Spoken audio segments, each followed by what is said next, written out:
Rail shooters are a unique subgenre in video games. Primary examples of rail shooters are Space Harrier and Afterburner. However, the original 1993 video game Star Fox further popularized rail shooters, adding 3D graphics.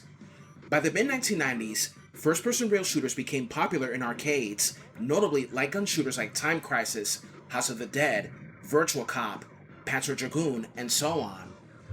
Now, recently, this game has been released just now, and it is called Wild Blue Skies.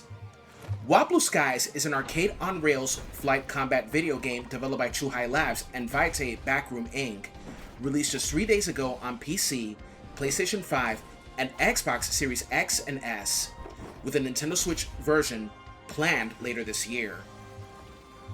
This game was said to be a spiritual successor to the Star Fox series of video games and was heavily inspired by Star Fox 64, featuring anime-style visuals, branching mission paths, and a squad of anthropomorphic animals known as the Blue Bombers. I just bought this game, and it's time for me to give my honest review and opinion about this game.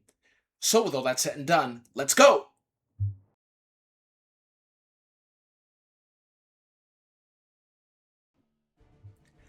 Our story takes place in a world of anthropomorphic animals, much like the Star Fox series of video games. Long ago, Grimclaw, who was once a decorated figure in the military, rebelled and began his invasion of the world. With the help of an elite squadron called the Blue Bombers led by General Harding, Grimclaw was defeated and exiled. After many years of peace, Grimclaw has amassed an army of robots to resume his conquest of the world. General Harding has turned to a new generation of Blue Bombers led by Bowie to save the world and stop the evil Grimclaw once and for all.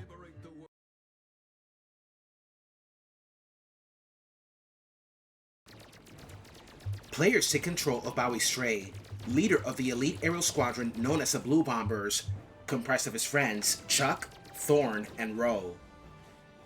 Players can fly his ship and are equipped with a blaster and bombs as well. Throughout various stages, players can find upgrades for their blasters, obtain more bombs, and find extra lives while fighting enemy forces.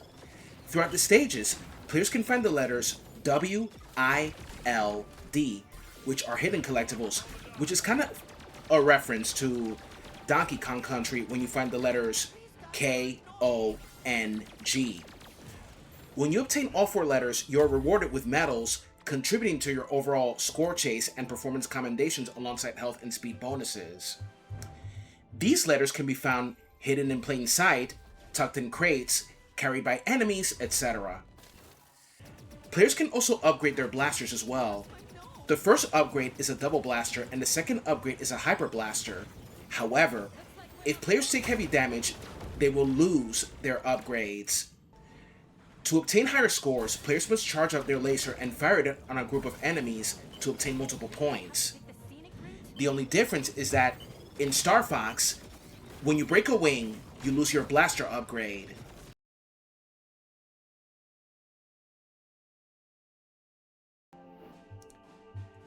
The purpose of this game is to guide the Blue Bombers throughout different stages of the map all the way until the final stage, which is a volcano where Grimclaw awaits.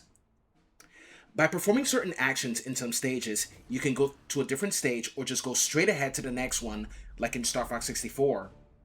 For example, in the first stage called Archipelago, if you perfectly follow Thorn throughout the rivers and stone archways, you can unlock a different stage.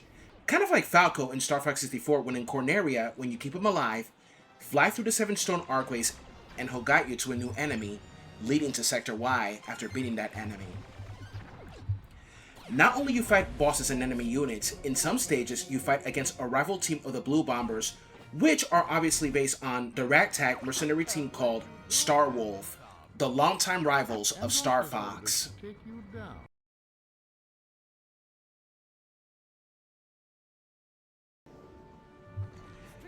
Since I'm playing this game on the PS5, unlike in Star Fox 64, the shooting has 2 buttons.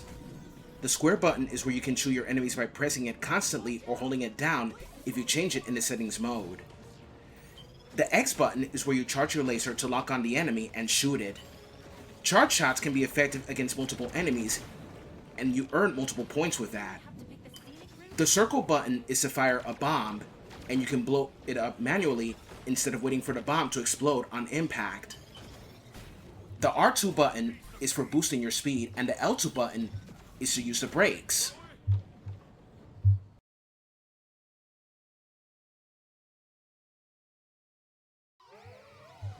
For what I can tell, the anime intro sequence looks pretty neat, and it kind of reminds me of the short animated film of Star Fox Zero before the events of the game.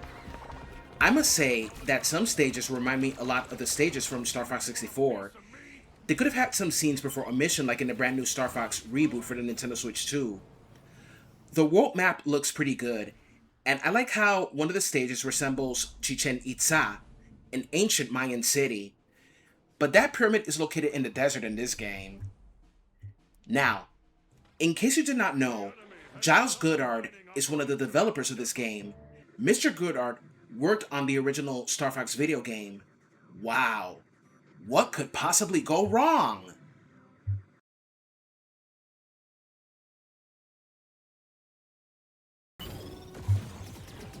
The bad aspect of this game is that Bowie's teammates don't seem to be fighting that much and don't seem to call for help when they're in danger.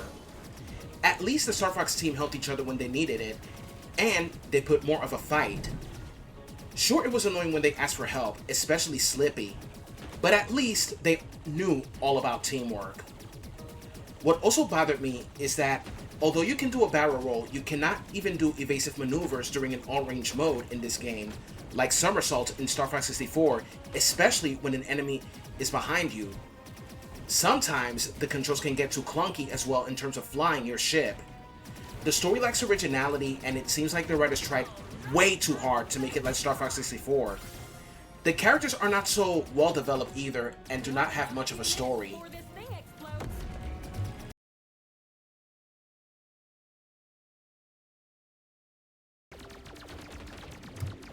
The good aspect of this game is the visuals, the anime sequences, and despite my rants about this game, I liked how at least this team of developers paid homage to popular games such as Star Fox and Donkey Kong.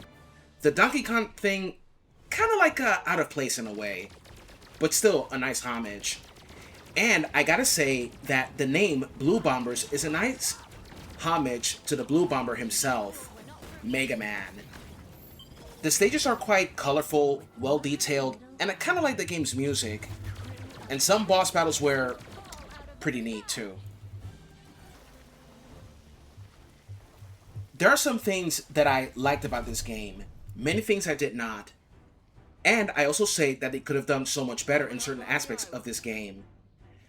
The game was sold for $14.99 on PC, PS5, and Xbox Series X and S. Is it really worth it? Well, not so much, but it's not like super bad. If you cannot afford the Nintendo Switch 2 or the Star Fox reboot, then, well, you can enjoy this game if you like. As long as you save up so you can get the Switch 2 and the Star Fox reboot, which is so much better in my opinion. My final score for Wild Blue Skies is a 6 out of 10. By giving it that number, I would say that the game is flawed and could have done so much better, but it was okay. And that's it for my review of Wild Blue Skies. Before I leave, hopefully this week I can upload the upcoming World of Timelines episode titled The God of War Timeline. And also, I am planning an update of the episode 1 of the World of Timelines once I play and beat Resident Evil Requiem this Halloween.